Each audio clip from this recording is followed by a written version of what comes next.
"Stop touching him. You're just a janitor," the doctor snapped as everyone stared at me. I swallowed hard and whispered, "Then why is his hand still warm?" Silence fell. "My name's Ethan Cole. I'm 35, a hospital janitor barely getting by, not important to them, but I noticed things they didn't. Ever been ignored when you knew the truth? Subscribe and tell me below. Click hype. Your voice matters too." It was past midnight and the ER felt heavy that night. The air smelled like antiseptic and stress. A teenage boy had just been rushed in, surrounded by doctors and nurses moving fast. I kept my head down, pushing my mop, but I watched. I always watched. Then everything stopped. One doctor stepped back and said quietly, "Time of death," just like that, like flipping a switch. The boy's mother collapsed into tears. His father stood frozen, jaw tight, like a man used to control losing it all at once. I looked at the boy. Something felt wrong. His skin still had color. His hand, when I passed close, felt warm, not cold, not gone. I leaned in, my voice shaking. "I think he's still here." The doctor snapped at me. "Don't embarrass yourself. Step back." The father turned, eyes full of anger. "Get this man away from my son." Hands pushed me back. People stared like I didn't belong, like I had crossed some invisible line. I tried again, louder this time. "You didn't check long enough. Please, look again." Someone laughed. Someone cursed under their breath. Security grabbed my arm.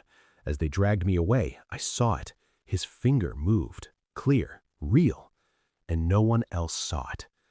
They threw me out of the ER like I was nothing. The doors shut in my face, and just like that, I was erased. Later, my supervisor pulled me aside. "You're banned from the ER. One more stunt like that, you're done here." I nodded, but inside, something broke. I heard the whispers. "The janitor thinks he's a doctor now." They laughed like it was a joke. The father walked past me once, not even stopping. "People like you don't understand life and death," he said. "People like you." I stood there, holding my mop, feeling smaller than ever. Maybe I was wrong. Maybe I imagined it. But that moment kept replaying in my head, that finger, that movement. I whispered to myself, "What if I'm right?" Then I heard the worst part.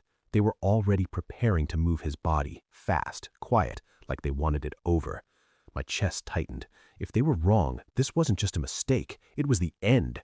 I leaned against the wall, staring at the floor. Memories came back. Times I spoke up as a kid and got ignored. Times I knew something was wrong and no one listened. "I've been invisible my whole life," I muttered, clenching my fists, "but I won't let him disappear too." Fear sat heavy in my chest, but something stronger pushed through. I wasn't done. What they didn't know was I spent years watching, learning without anyone noticing. Night after night, I saw things, patterns, small signs, breathing changes, muscle tension. I wasn't guessing. I knew what life looked like, even when it was faint. A long time ago, I tried to help someone. No one believed me then either. I stayed quiet after that. Not this time. I whispered to myself, I had a plan they never saw coming. I didn't know if I'd lose my job, maybe everything, but one thought kept hitting me. What if I'm right and they're all wrong? I had to act. That's when I found Lily. We grew up together. She was a nurse now, smart, careful.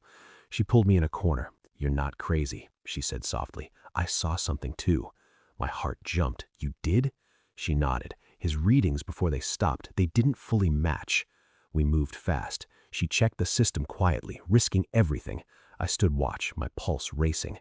"There," she whispered. "Something's off." The clock on the wall ticked loud, too loud. They were preparing to move him soon. The family had gone quiet, cold, like they had already accepted it. The father didn't even look at anyone anymore. "It's over," he said once. I looked at Lily. "If we're wrong, I lose everything." She met my eyes. "But if you're right." Time was running out.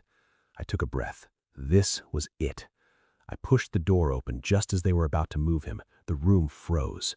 "What are you doing?" a doctor snapped. "I'm not leaving," I said, my voice steady now. "You missed something. Check him again." The father stepped forward, furious. "Get him out." Lily spoke up, louder than I expected. "There are inconsistencies. You need to recheck." I walked to the boy, pointing. "Look at his hand. Look at his chest. It's subtle, but it's there." The doctor hesitated. For the first time, he wasn't sure. The room went silent. You could hear every breath, every heartbeat. "Fine," he said finally. He checked again. Seconds felt like hours. Then it happened. Movement. Small, but real. "Wait," the doctor said sharply. Machines flickered. Nurses rushed in. Everything exploded into motion. "He's alive!" The words hit like thunder. The father stepped back, eyes wide, like his world just shifted. I stood there, calm now, cold. "I told you," I said quietly. "He wasn't gone." They worked on him fast. Real effort this time, real urgency. And he made it. The hospital never admitted fault out loud, but everyone knew. They couldn't hide it. The father came to me later. No anger this time, just silence. Then, "Thank you." I looked at him, but I didn't need it.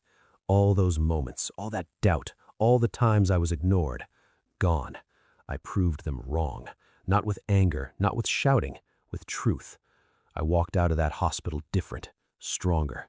I said to myself, they didn't see me until I showed them what they missed. If you've ever been ignored or silenced when you knew the truth, share your story below. Subscribe to Stand Strong Together. Click hype to help this story reach others. Standing up for yourself is tough. If you've been there, subscribe and become part of our community. Let me know this story helped by clicking hype and tell me where you're watching from.